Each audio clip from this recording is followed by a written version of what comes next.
That pressure does something to you. It either breaks you or it sharpens you. If you're lucky, it teaches you a lesson most people spend their whole lives running from. Discipline first, comfort later. Most people have it backwards. They chase comfort now and pray discipline will magically show up someday. It doesn't. You don't wake up con disciplina. You build it on the days when you're tired, underpaid, and tempted to say, just esta vez no ahorro. Discipline is saying, I don't need that new phone. I don't need that weekend trip. I don't need to prove anything to anyone. It's going home instead of going out, cooking instead of ordering, driving the old car while everyone else finances the new one. And here's the brutal part. Nobody claps for you when you do it. No one congratulates you for not wasting money. From fuera pareces el tonto que no disfruta de la vida. But you're not. You're the only uno en la habitación que está comprando algo que ellos ni siquiera entienden. Future freedom. Every time you choose discipline over comfort, you're putting one more brick in the wall between you and financial chaos. You may not see it today, you may not feel it next month, but one day that invisible wall becomes very real. It's the difference between que hago si me despedem. Why si me despedem, estoy bien. Tengo tiempo, tengo opciones. That's what the first $100,000 really is. No es solo dinero.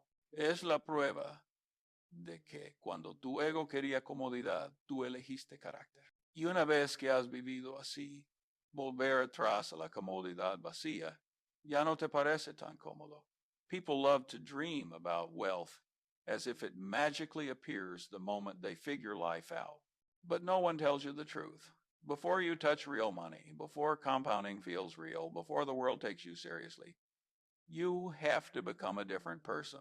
And that transformation starts long before the $100,000 shows up. Because here's the part nobody sees.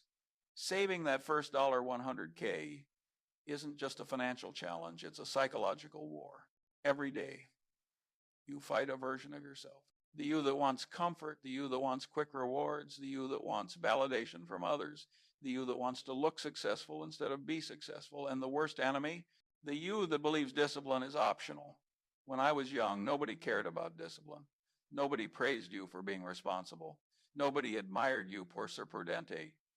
You were invisible, a ghost grinding through life quietly. But those invisible years, they are the most important ones, because it's in those years, cuando nadie te ve, cuando nadie te felicita, cuando nadie entiende por qué te esfuerzas tanto, where you forge the mindset that separates you from everyone else. You learn to override your impulses, survive bad months with calm, think clearly stretch $1 into 10, and keep your head when everyone around you is losing theirs. Eso no se aprende en TikTok. Eso no se aprende escuchando a un influencer. Eso se aprende viviendo. And when you live through actual struggle, not pretend struggle, not I can't go a weekend without Starbucks. I'm talking real pressure, real consequences, real fear. Your brain changes. You start seeing money not as something to burn, but as something to protect. You stop worshiping income, and you start respecting savings. You stop chasing status symbols, and you start chasing independence. Because survival teaches you one truth. There is no freedom without control. And control starts with discipline. People today want the reward without the fight. They want the lifestyle without the sacrifice.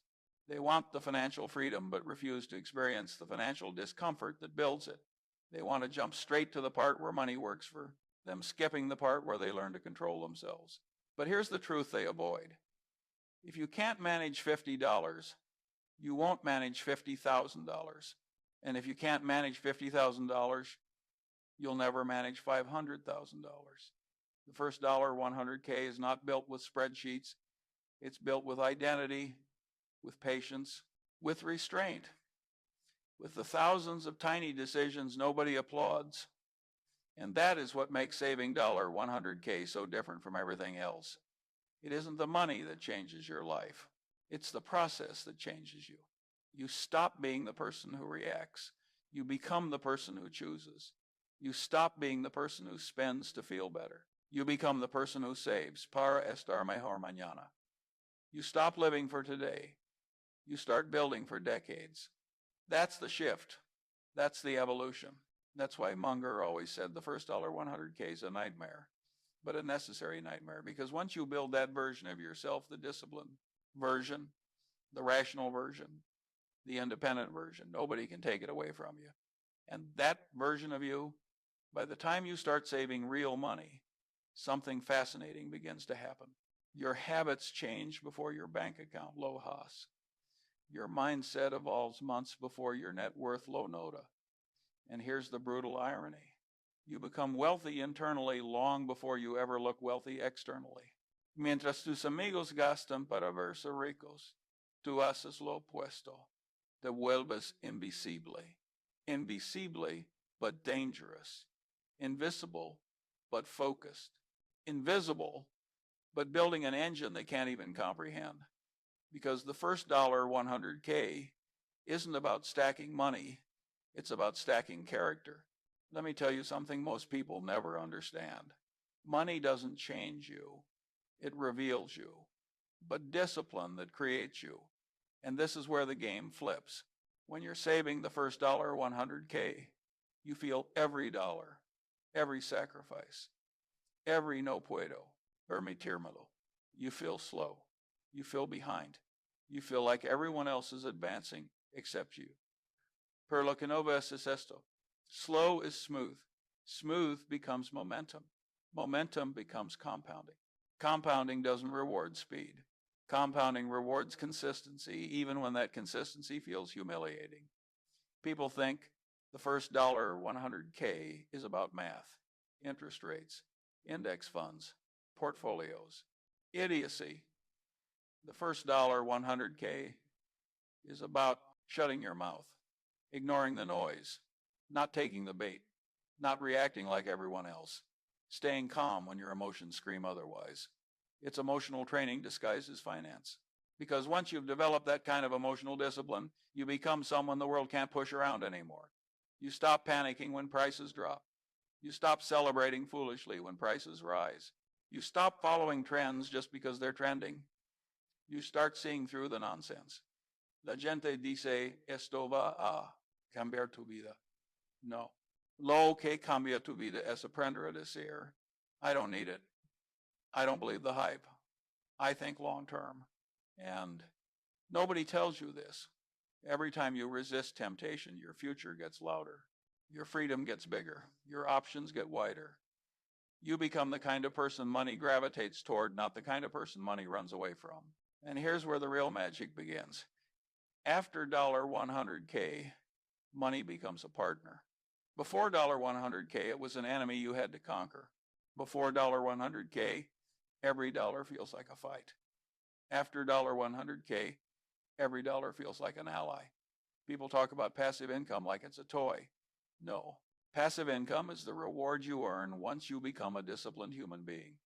It comes after responsibility, never before. And that's why your next $100K comes faster than the first. Not because the math changed, because you changed. The first $100K is you dragging a mountain uphill. The next $100K is gravity, shifting. The mountain starts rolling for you. That's why Munger said the struggle is necessary. It trains you, it builds you, it humbles you, it turns you into someone who can handle actual wealth. Because wealthy isn't a number. Wealthy is a temperament. And once you've built that temperament, no recession, no inflation, no market dip, no opinion of others can take it from you. That's who becomes wealthy. And here's where everything finally clicks. When you cross your first $100,000, something inside you shifts quietly, permanently. It's not pride. It's not arrogance. It's not even excitement. It's clarity. Clarity about who you are. Clarity about what you can endure. Clarity about what really matters and what never mattered at all. Because here's the truth. Before $100K, you depend on the world. After $100K, you depend on yourself. Before $100K, life feels unstable. Every setback feels dangerous. Every emergency feels catastrophic. After $100K, you don't panic. You don't beg. You don't flinch. because for the first time in your life, you have something most people never experience: margin. Margin to breathe, margin to think, margin to say no, margin to walk away. When you have your first $100K, you finally understand why discipline was the price of admission. Because discipline gave you options. Options gave you time. Time gave you control. And control, that's the first real taste of freedom. Most people think freedom comes from earning more. No, freedom comes from needing less. And that's the lesson the first $100K teaches you brutally, beautifully, relentlessly. You stop thinking like a worker. You start thinking like an owner. You stop asking, how can I make more money? You start asking, how can my money make more money? This is the mental line that separates the poor from the wealthy, the anxious from the calm, the trapped from the independent. The funny part is, nobody sees this transformation from the outside. To the world, you still look normal. You still drive the same car. You still live in the same house. You still dress the same way. But internally, you're a different species. You move with intention. You spend with awareness. You invest with patience. You ignore the noise. You avoid the traps. You no longer chase products. You chase freedom. And that's the moment people start to notice something strange about you. You don't envy. You don't rush. You don't brag. You don't collapse when life hits you. You don't act like everyone else. And they can't understand why. What they don't realize is simple. Your first $100K didn't make you rich. It made you unshakable. Rich is a number. Unshakable is a mindset. And once you cross that psychological threshold, the rest of the journey becomes easier, not because the world changed, but because you did. Now you understand compounding, not as a concept, but as a lifestyle. You understand patience, not as a virtue, but as a strategy. You understand restraint, not as sacrifice, but as protection. You understand freedom, not as a fantasy, but as a responsibility. And here's the final truth. You don't save your way to wealth. You discipline your way to wealth. You don't invest your way to freedom. You think your way to freedom. Your first $100K isn't proof that you made it. It's proof that you can make it. It's the beginning, not the destination. From here, the only challenge left is simple. Stay rational. Stay patient. Stay consistent. If you don't interrupt compounding, compounding won't interrupt you. And that, more than anything, is what makes your first $100,000 the most important money you will ever save.